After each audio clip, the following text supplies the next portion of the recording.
നമുക്കൊരു ഹിസ്റ്ററി ഉണ്ട്, നമ്മളൊക്കെ അറിയുന്ന ഒരു ഹിസ്റ്ററി ഉണ്ട് ലോകത്തിന്. അതൊരു പ്രളയത്തിന് ശേഷമുള്ള ഹിസ്റ്ററി. പ്രളയത്തിന് മുമ്പൊരു ഹിസ്റ്ററി ഉണ്ടായിരുന്നു, അത് പോയി. കുമാരികാണ്ഡത്തിലെ അറിവുകൾ കൊണ്ടുപോകാൻ വേണ്ടി വന്നിട്ടുള്ള അവതാരമാണ് അത്, മത്സ്യാവതാരം. അപ്പോൾ ആ മത്സ്യാവതാരത്തിന് മുമ്പാണ് കുമാരികാണ്ഡം, അതായത് പ്രളയത്തിന് മുമ്പ്. സ്ഥലം പോലും കുറേ കടൽ ഉള്ളിലേക്ക് പോയി. കുറേ ഇപ്പോൾ ആസ്ട്രേലിയ ആയി, കുറേ ഇന്ത്യ ആയി, കുറേ മഡഗാസ്കർ സൈഡിൽ, ആഫ്രിക്ക സൈഡിലായി, ജപ്പാൻ, മലേഷ്യ, സിംഗപ്പൂർ പോലത്തെ ദ്വീപുകളായിട്ടും മാറി. ചരിത്രങ്ങൾ തേടി പോവുകയാണെങ്കിൽ അവിടെ അബോർജിനിയൻസ് എന്ന് പറഞ്ഞിട്ടുള്ളൊരു വിഭാഗമുണ്ട്. അവരുടെ ഭാഷയിൽ പല തമിഴ് വാക്കുകളുമുണ്ട്. അതിൻ്റെ അടിയിൽ നിന്ന് ഇവർ ആർക്കോളജി ഡിപ്പാർട്ട്മെൻറ്റിൻ്റെ ഒരു പഴയ കാലത്തൊരു ബോട്ട് കിട്ടി, അതിൽ തമിഴ് വേർഡ് ഉണ്ടായിരുന്നു. അപ്പോൾ 2-3 കാര്യങ്ങൾ നടക്കും ഈ മുരുകയുഗത്തിൽ. ഒന്ന്, ഭാരതം അതിൻ്റെ സൂപ്പർ പവറിലേക്ക് തിരിച്ചു. ചോദ്യം ഞാൻ ചോദിച്ചുകൊണ്ടേയിരിക്കും, എന്തിന്. പക്ഷെ അതിന് ഉത്തരം 2013 ഭഗവാൻ തന്നത്. അതെന്താണെന്ന് വിചാരിച്ചാൽ അവിടെ ഒരു പ്രധാനപ്പെട്ട ഒരു വേർഡ് ഉണ്ട്, മുരുകയുഗം. അതെന്താണെന്ന് വെച്ചാൽ നമ്മുടെ ബോഡി, ഫിസിക്കൽ ബോഡി ഉണ്ട്, ഒരു ആസ്ട്രൽ ബോഡി ഉണ്ട് നമുക്ക്. നമ്മൾ ഫിസിക്കൽ ബോഡിയിൽ എന്ത് അപ്ലൈ ചെയ്യണമെങ്കിൽ, എന്തെങ്കിലും എഫക്റ്റ് ചെയ്യണമെങ്കിൽ ഫസ്റ്റ് ആസ്ട്രൽ ബോഡിയിൽ എഫക്റ്റ് ചെയ്യും, എന്നിട്ടാണ് മെല്ലെ വരുള്ളൂ. അതുപോലെ എർത്തിനും ഉണ്ട്, ഒരു ഫിസിക്കൽ എർത്തും ഉണ്ട്, ആസ്ട്രൽ എർത്തും ഉണ്ട്. എർത്തിലൊരു ഹിസ്റ്ററി ചേഞ്ച് ആവുന്നുണ്ടെങ്കിൽ, വളരെ വലിയൊരു ഹിസ്റ്ററി ചേഞ്ച് ആണെങ്കിൽ ഫസ്റ്റ് ആസ്ട്രൽ എർത്തിൽ എഫക്റ്റ് ആവും. ഇവിടെ 2013 തൊട്ട് കാർത്തിക നക്ഷത്രങ്ങളുടെ എനർജി, പ്ലീഡിയസ്, സ്റ്റാർ ക്ലസ്റ്റർ, ആ കൂട്ടത്തിൻ്റെ എനർജി ധാരാളം ഭൂമിയിലേക്ക് വന്നു തുടങ്ങിയിട്ട് ആസ്ട്രൽ എർത്തിൽ എഫക്റ്റ് ആയി തുടങ്ങി. അത് മുരുകയുഗമാണ്. നമ്മൾ കാർത്തിക നക്ഷത്രങ്ങളായിട്ട് മുരുകവാനെ സംബന്ധിക്കുന്ന കഥകളുണ്ട്. കാർത്തിക നക്ഷത്ര പെൺമകളാണ് അവരെ മുരുകവാനെ വളർത്തിയെന്ന് പറഞ്ഞിട്ട്. അതിന് കാരണം ആ ഒരു കണക്ഷൻ ഇതുണ്ട്. അവിടുന്ന് ആ എനർജി വന്ന് അത് നേരെ മെല്ലെ ഫിസിക്കൽ എർത്തിലേക്ക് വരും. അപ്പം മുരുകയുഗം സ്റ്റാർട്ട് ചെയ്യും. അവിടെ നമ്മൾ ഒരു കാര്യം ആരംഭിക്കും, കുമാരികാണ്ഡം. ആ വാക്ക് വളരെ ഇമ്പോർട്ടൻ്റ് ആണ്. കുമാരികാണ്ഡം എന്ന് പറയുന്നത് നമ്മുടെ ഇന്ത്യയിൽ നിന്ന് സ്റ്റാർട്ട് ചെയ്ത് ആസ്ട്രേലിയ വരെ, ഇപ്പുറത്ത് മഡഗാസ്കർ, ആഫ്രിക്ക വരെ പരന്ന് നടക്കുന്ന വലിയൊരു ലാൻഡായിരുന്നു. ആ ലാൻഡ് എന്താണെന്നുള്ളത് ഞാൻ അപ്പോൾ പറയാം. ആ 2013 എനിക്ക് എത്ര ഡീറ്റെയിൽസ് ഒന്നും അറിയില്ല ഇപ്പോൾ. പക്ഷേ കുമാരികാണ്ഡത്തിനെ കുറിച്ച് മനസ്സിലാക്കിയ കാര്യം ഞാൻ പറയാം. ഈ ലാൻഡ് ഇപ്പോൾ ഭൂമിയിലൊരു ജീവൻ നിലനിൽക്കാൻ പറ്റുന്ന ഒരു അന്തരീക്ഷം, സംജാതമായ സമയം, അത് ആരും ഉണ്ടാക്കിയതല്ല, ഓട്ടോമാറ്റിക്കായിട്ട് അങ്ങനെ ഒരു ഇത് വരുന്നു. ആ സമയത്ത് ഇവിടെ ജീവിക്കാൻ പറ്റുമെന്ന് വേറെ ഗ്രഹത്തിലെ ജീവികൾ, ആൾക്കാർ അന്വേഷിച്ചിരുന്നു. ഇപ്പം നമ്മൾ അന്വേഷിക്കണ പോലെ. ഇപ്പം നമ്മൾ അന്വേഷിക്കണ്ടല്ലോ, ഗവേഷണം നടത്തുന്നുണ്ട്. വല്ലവിടെ കണ്ടു കഴിഞ്ഞാൽ നമ്മളവിടെ പോയിട്ട് താമസിക്കും. അപ്പോൾ അവിടുന്ന് വന്ന് അങ്ങനൊരു അന്തരീക്ഷം ആയപ്പോൾ പുറത്തുനിന്ന് വന്ന കുറേ ആൾക്കാർ ഇവിടെ താമസം തുടങ്ങി. അവരാണ് കുമാരികാണ്ഡത്തിലത്തെ ജനങ്ങൾ. അവിടെയാണ് തമിഴ് ആരംഭിക്കുന്നത്. ആദ്യത്തെ സംഘകാലഘട്ടം അവിടെയാണ്. അവർക്ക് തമിഴ് പറഞ്ഞു കൊടുത്ത് അവരെ നയിച്ച് അവരുടെ ലീഡറായി അവരെ രാജാവായ ആളാണ് മുരുകൻ. അതുകൊണ്ടാണ് ഇപ്പോഴും തമിഴന്മാർ ഞങ്ങളുടെ മുപ്പാട്ടൻ മുരുകൻ എന്ന് പറയുന്നത്. കാരണം അവർ മുപ്പാട്ടൻ എന്ന് പറഞ്ഞാൽ ഫോർ ഫാദർ. അത് പറയാൻ കാരണം അതാണ്. നമ്മൾ ലോകത്ത് ഒരു ദൈവത്തിനെ കുറിച്ച് ലാംഗ്വേജ് ആയിട്ട് കണക്ട് ചെയ്യില്ല. ഒരേ ഒരു ദൈവത്തിനെ പറയുള്ളൂ, തമിഴ് കടവുൾ മുരുകൻ. അതുകൊണ്ട് തമിഴ് സ്റ്റാർട്ട് ചെയ്തത് അദ്ദേഹമാണ്. ലോകത്തിലെ ഏറ്റവും വലിയ പഴയ ഭാഷ തമിഴാന്ന് പറയാൻ കാരണം ഇതുകൊണ്ടാണ്. ഈ കുമാരികാണ്ഡത്തെക്കുറിച്ച് പറയുമ്പോൾ നമ്മളുടെ ഗുപ്തമായിട്ടുള്ള ക്ഷേത്രങ്ങൾ, ഗുപ്ത പൂജകളുള്ള ക്ഷേത്രങ്ങളിലെല്ലാം പൂജാരിമാരെ കുമാരികാണ്ഡത്തിൽ നിന്ന് കൊണ്ടുവന്നു എന്നൊരു ചരിത്രം പറഞ്ഞു കേൾക്കാറുണ്ട്. നമ്മളിപ്പോൾ പശുപതിനാഥിലായാലും അതുപോലെ തന്നെ ഈ ഗുപ്ത നവരാത്രി ആഘോഷങ്ങൾ നടത്തുന്ന ശക്തിപീഠങ്ങളുണ്ട്. അവിടെയുമൊക്കെ പൂജാരികളെ കുമാരികാണ്ഡത്തിൽ നിന്ന് കൊണ്ടുവന്ന് പൂജിച്ചതാണ്. ഇപ്പോൾ കുമാരികാണ്ഡത്തിൽ നിന്ന് വന്ന പൂജാരികളുടെ പിന്തുടർച്ചയാണ് ഇന്ന് കാണുന്ന പൂജാ സമ്പ്രദായങ്ങൾ. പിന്നീടാണ് ശങ്കരാചാര്യർ അതിലേക്ക് സ്വാധീനം ചെലുത്തി ശങ്കരാചാര്യരുടെ പൂജാക്രമങ്ങൾ വരുന്നത് എന്നുള്ളൊരു ചരിത്രം നമ്മൾ പറഞ്ഞു കേൾക്കാറുണ്ട് കുമാരികാണ്ഡത്തെ പരാമർശിക്കുമ്പോൾ. അപ്പോൾ ശരിക്കും പറഞ്ഞാൽ ഇത് നമ്മുടെ ഒരു ചരിത്രം കൂടി കണക്റ്റഡ് ആവുന്നു. ഇപ്പോൾ തമിഴ്നാട്ടിൽ നിന്നാണ് ഇതിൻ്റെയൊക്കെ ഒരു ഒറിജിൻ എന്ന് നമുക്ക് പറയാൻ പറ്റുമോ ഈ പൂജകൾ? കാരണം ഇവിടെയെല്ലാം നമുക്കൊരു സൗത്ത് കണക്ഷൻ കിട്ടുന്നുണ്ട് ഈ അമ്പലങ്ങളിലെല്ലാം പൂജകളുടെ രീതികളിൽ. പക്ഷെ അത് ഈ കുമാരികാണ്ഡം ഇതിൽ പരാമർശിക്കപ്പെടുന്നതും അങ്ങ് പറഞ്ഞു വരുന്ന കുമാരികാണ്ഡവും ഒന്ന് തന്നെ ആവാൻ സാധ്യതയുണ്ടോ? തീർച്ചയായും. പക്ഷേ ഇതെനിക്ക് പുതിയ അറിവാട്ടാ, എനിക്ക് അറിയാത്തൊരു കാര്യമായിരുന്നു അത്. സന്തോഷം, പുതിയൊരു അറിവ് കിട്ടിയില്ല. കാരണം തീർച്ചയായും അത് തന്നെയാണ്. നമുക്കൊരു ഹിസ്റ്ററി ഉണ്ട്, നമ്മളൊക്കെ അറിയുന്ന ഒരു ഹിസ്റ്ററി ഉണ്ട് ലോകത്തിന്. അതൊരു പ്രളയത്തിന് ശേഷമുള്ള ഹിസ്റ്ററി. പ്രളയത്തിന് മുമ്പൊരു ഹിസ്റ്ററി ഉണ്ടായിരുന്നു, അത് പോയി. നമ്മുടെ കുമാരികാണ്ഡത്തിൻ്റെ സമയം എന്ന് പറഞ്ഞു കഴിഞ്ഞാൽ നമ്മുടെ ഫസ്റ്റ് അവതാരം മത്സ്യാവതാര. അതെന്തിനായിരുന്നു? അറിവുകൾ, വേദങ്ങൾ കൊണ്ടുപോകാൻ വേണ്ടിയിട്ടായിരുന്നു. കുമാരികാണ്ഡത്തിലെ അറിവുകൾ കൊണ്ടുപോകാൻ വേണ്ടി വന്നിട്ടുള്ള അവതാരമാണ് അത്, മത്സ്യാവതാരം. അപ്പോൾ ആ മത്സ്യാവതാരത്തിന് മുമ്പാണ് കുമാരികാണ്ഡം, അതായത് പ്രളയത്തിന് മുമ്പ്. അപ്പോൾ അതിനെ ബേസ് ചെയ്തിട്ട് ആ കുമാരികാണ്ഡ സമയത്ത് വളരെ ഡെവലപ്ഡായൊരു ജനതയായിരുന്നു അത്. അതുകൊണ്ടാണ് ഫസ്റ്റ് സംഘ കാലഘട്ടം. ഇപ്പോൾ ഈ കണക്ഷൻ പോലും പറയുന്നത് എനിക്ക് ആദ്യത്തെ അറിവാണത്. ഇതായിരുന്നു ആ സമയത്ത്. അതും കടലെടുത്ത് പോണ ഒരു സമയമുണ്ട്. എല്ലാത്തിനും ഉണ്ടാവും ഒരു തുടക്കം, ഒരു ഉയർച്ച, പിന്നെ ഒരു താഴ്ച. അതെല്ലാം പ്രകൃതി നിയമമാണ്. അങ്ങനെ ഇത് കടലെടുത്ത് പോയി. കടലെടുത്ത് പോകുമ്പോൾ 2-3 കാര്യങ്ങൾ നടന്നു. ഒന്ന്, അവിടുത്തെ ജനങ്ങൾ മൈഗ്രേറ്റ് ചെയ്ത് പോയി പല സ്ഥലങ്ങളിലേക്ക്. അവർക്ക് കിട്ടിയ കാര്യങ്ങൾ കൊണ്ട് മൈഗ്രേറ്റ് പോകും. അത് നാച്ചുറൽ നടക്കണ കാര്യം. 2, കുറേ പേര് മരിച്ചു, കുറേ പേര് അനദർ ഡയമെൻഷനിലേക്ക് പോയി. അതെന്താണെന്ന് ഞാൻ പറയാം. ഈ സ്ഥലം പോലും കുറേ കടൽ ഉള്ളിലേക്ക് പോയി. കുറേ ഇപ്പോൾ ആസ്ട്രേലിയ ആയി, കുറേ ഇന്ത്യ ആയി, കുറേ മഡഗാസ്കർ സൈഡിൽ, ആഫ്രിക്ക സൈഡിലായി, ജപ്പാൻ, മലേഷ്യ, സിംഗപ്പൂർ പോലത്തെ ദ്വീപുകളായിട്ടും മാറി. അപ്പോൾ ഈ മൈഗ്രേറ്റ് പോയ ആൾക്കാർ അവരവരുടെ, ഇപ്പം നമ്മൾ ആ തമിഴ്നാട്ടിൽ 60 വീടെന്ന് നമ്മൾ പറയുന്നുണ്ട്. തിരുത്തണി, പഴനി, തിരുച്ചെന്തൂർ. ശരിക്കും അന്നത്തെ കാലത്ത് ലോകം മുഴുവൻ നിന്ന 6 പോയിന്റ്. അത് കടലെടുത്ത് പോയപ്പോൾ എന്താ ചെയ്ത, മൈഗ്രേറ്റ് വന്ന ആൾക്കാർ അതൊക്കെ എടുത്തു കൊണ്ടുവന്ന് അവർ താമസിക്കുന്ന അടുത്ത് കൊണ്ടുവച്ചതാണ് ഈ 60 വീട്. ഇപ്പം നമ്മളൊരു ഉദാഹരണത്തിന് ആസ്ട്രേലിയയിലും ഒരു സ്ഥലമുണ്ട്, ബ്ലൂ മൗണ്ട് എന്ന് പറഞ്ഞ സ്ഥലം. അത് എനിക്ക് കിട്ടിയ ഭവൻ്റെ ഡയറക്ഷൻ അനുസരിച്ച് അതൊരു 60 വീടാണ്. അവിടെയാണ് യുദ്ധം നടന്ന സ്ഥലം. ഇനിയിപ്പോൾ അതിൻ്റെ ചരിത്രങ്ങൾ തേടി പോവുകയാണെങ്കിൽ അവിടെ അബോർജിനിയൻസ് എന്ന് പറഞ്ഞിട്ടുള്ളൊരു വിഭാഗമുണ്ട്. അവരുടെ ഭാഷയിൽ പല തമിഴ് വാക്കുകളുമുണ്ട്. അതുമാത്രമല്ല, അവിടെ ഞാൻ ഒരു ആളെ പരിചയപ്പെട്ടു, ഒരു ആർക്കോളജിസ്റ്റിൻ്റെ, കോളിൻ ഹൈറ്റർ എന്ന് പറഞ്ഞിട്ട്. അദ്ദേഹത്തിനൊരു തിയറി ഉണ്ട്. അദ്ദേഹം പറഞ്ഞത് തമിഴ്നാട്ടിൽ നിന്ന് വന്ന ആളാണ് ഇവിടെ താമസിച്ചത്. ഇവിടെ പ്രളയം വന്നപ്പോൾ അതൊക്കെ എടുത്തുകൊണ്ട് പോയിട്ട് ഈജിപ്തിൽ വെച്ചു. കാരണം ആസ്ട്രേലിയ ഒരു ലയൺ ഐലൻഡ് എന്ന് പറഞ്ഞ സ്ഥലമുണ്ട്. ആ ഈ ഈജിപ്തിൽ പോയിട്ട് മനുഷ്യ തലയുള്ളൊരു സ്ഥലം, എനിക്ക് ആ പേര് പെട്ടെന്ന് കിട്ടില്ല, അത് 2 കൂടി അടിച്ചു നോക്കി ഒരേ ഇതിന്റെ അതേ സെയിമാണ് അവിടെ. ഈ ലയൺ ഐലൻഡിൽ നിന്ന് നാച്ചുറലാണ്, അവിടെ മനുഷ്യനിർമ്മിതിയാണ്. അപ്പോൾ ഇവിടുന്ന് പോയ ആൾക്കാരാണ് ഇത് നിർമ്മിച്ചത്.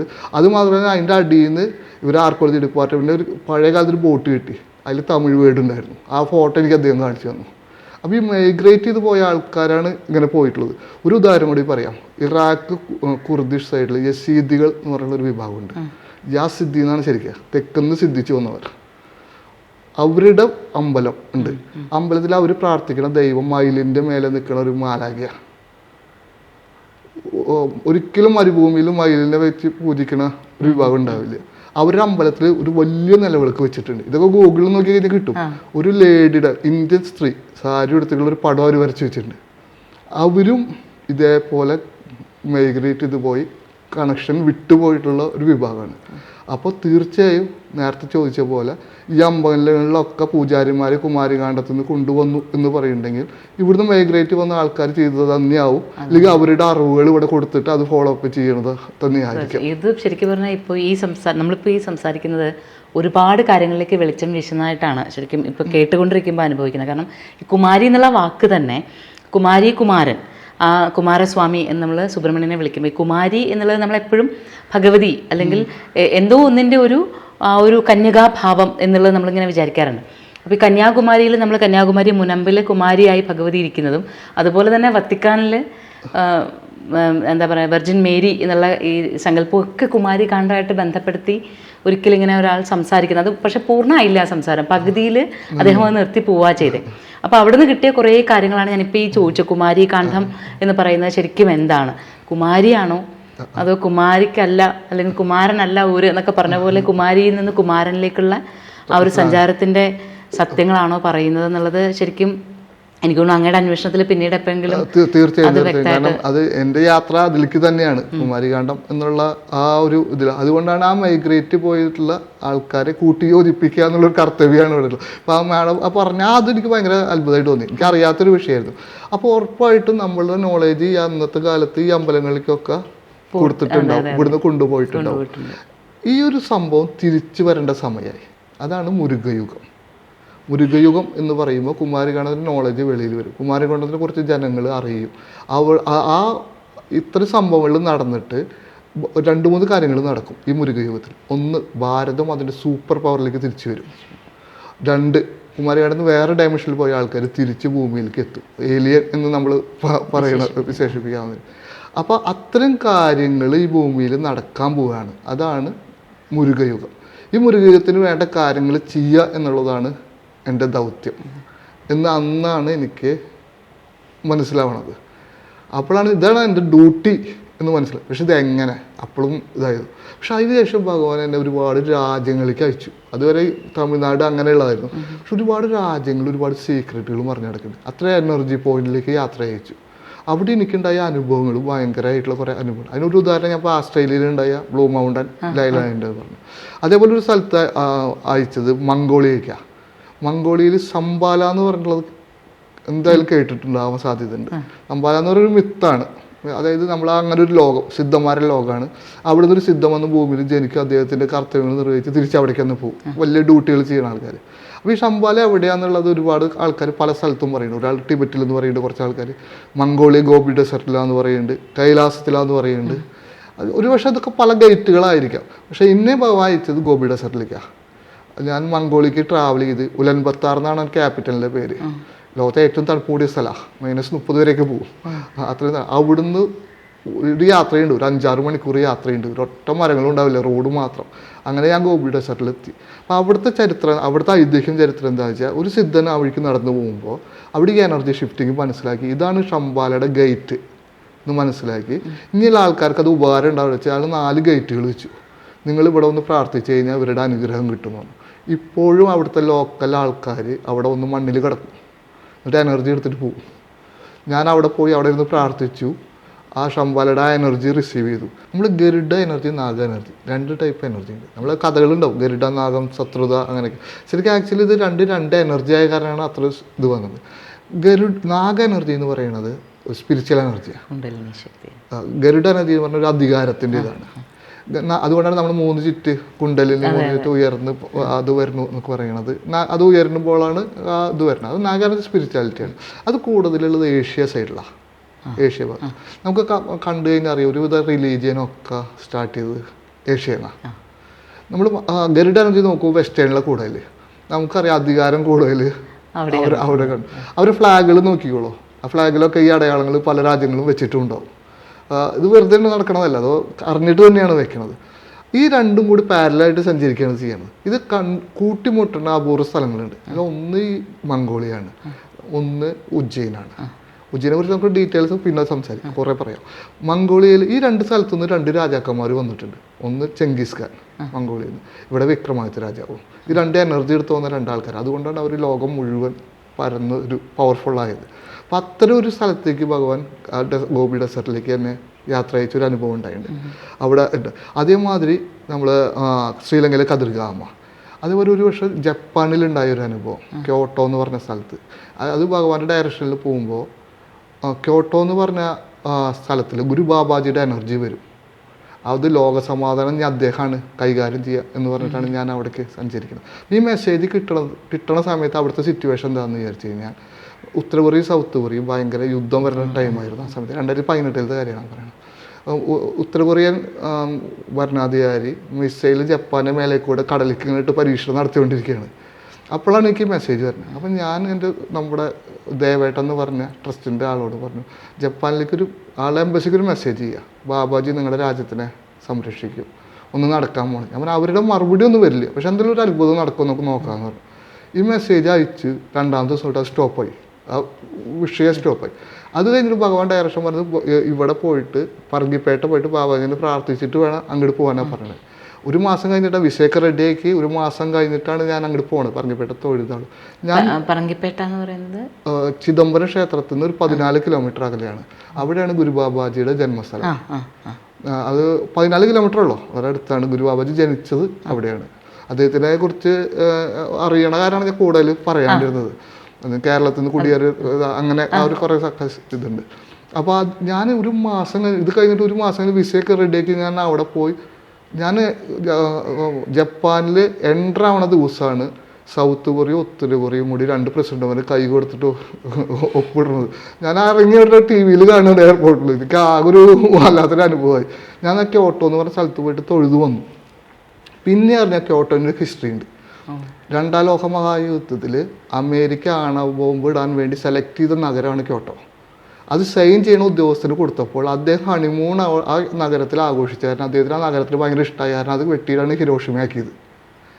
അതുകൊണ്ട് ക്യോട്ടോയുടെ ചരിത്രം മാറി. കാരണം എന്താ, അവിടെ ഒരു എനർജി ഉണ്ട്. എനർജി തന്നെയായിരിക്കും ഇത് ചിന്തിപ്പിക്കുന്നത്. എല്ലാ രാജ്യത്തിനും ഉണ്ട്. നമ്മൾ ഓരോ രാജ്യത്തിൻ്റെ ഹിസ്റ്ററിയിലേക്ക് പോയി കഴിഞ്ഞാൽ നമുക്ക് ഇത്ര അത്ഭുതങ്ങൾ ഞാൻ പറയാതെ. നമ്മൾ സിംഗപ്പൂർ ഒരു ഉദാഹരണത്തിന് പറയാച്ചാൽ, സിംഗപ്പൂർ യിങ് യാങ് എനർജിയിലാണ് ഇത് ഡെവലപ്പ് ചെയ്തിട്ടുള്ളത്. നമ്മൾ അവിടെ ചെന്ന് നോക്കുമ്പോൾ ഒരു നദിയുടെ ഒരു സൈഡിലെ ബാങ്ക് ഉണ്ടാവുള്ളൂ. ബാങ്കുകളാണ് അവിടുത്തെ മെയിൻ കാര്യം. മറ്റു സൈഡിൽ ഒന്നും ഉണ്ടാവില്ല. അവിടെ പോയി ചോദിച്ചു നോക്കിയോളൂ അവിടുത്തെ ആൾക്കാരോട്, ഞങ്ങൾ ചൈനീസ് വാസ്തുപ്രകാരമാണ് ഇത് ചെയ്തിരിക്കണമെന്ന് പറയും, പണത്തിന് വേണ്ടിയിട്ട്. ഇത് യിങ് യാങ് തത്വത്തിലാണ് ഇത് ചെയ്തിരിക്കുന്നത്. അത് അങ്ങനെ ഡിസൈൻ ചെയ്ത കാരണം ആ രാജ്യം ഡെവലപ്പ് ഒരു വശം മാത്രം നല്ല ഫുൾ ബാങ്കുകളോ. മറ്റു സൈഡിൽ കാശിയിലും അങ്ങനെയാണല്ലോ, ഈ വശത്ത് മാത്രം ചെയ്യുന്ന കർമ്മങ്ങളെ സ്വീകരിക്കും. അതെ, അത് ആ ഒരു സംഭവം എല്ലാവിടെയും ഉണ്ട്. അത് ഉപയോഗിച്ച് കഴിഞ്ഞാൽ നമ്മൾ പവർഫുൾ ആവും. അത് അവിടെയാണ് നമ്മൾ അത് തിരിച്ചറിയുക എന്നുള്ളതാണ് നമ്മുടെ ഇടം. അപ്പോൾ ഞാനിതിനെക്കുറിച്ച് പിന്നെ സംസാരിക്കാം തീർച്ചയായും. നമ്മുടെ ഡ്യൂട്ടികൾ വരുമ്പോൾ അത് വരും. രണ്ടാമത് വരുന്നത് പിന്നെ ഇതേപോലെ യാത്രകൾ നമ്മൾ ഇംഗ്ലണ്ടിൽ 2 സ്ഥലമുണ്ട്. ഒരു ടൈഗർ ഹില്ലുണ്ട്, സിൽവർ ഹില്ലുണ്ട്. സിൽവർ ഹില്ലിൽ ഭഗവാൻ എനിക്ക് പറഞ്ഞത് അഗസ്ത്യ മഹർഷി മുരുകയന്ത്രം വെച്ച സ്ഥലം എന്ന് പറയാം. ഇനി സിൽവർ ഹില്ലിനെ കുറിച്ചിട്ട് ഒന്ന് ടൈപ്പ് ചെയ്ത് നോക്കിയോളൂ.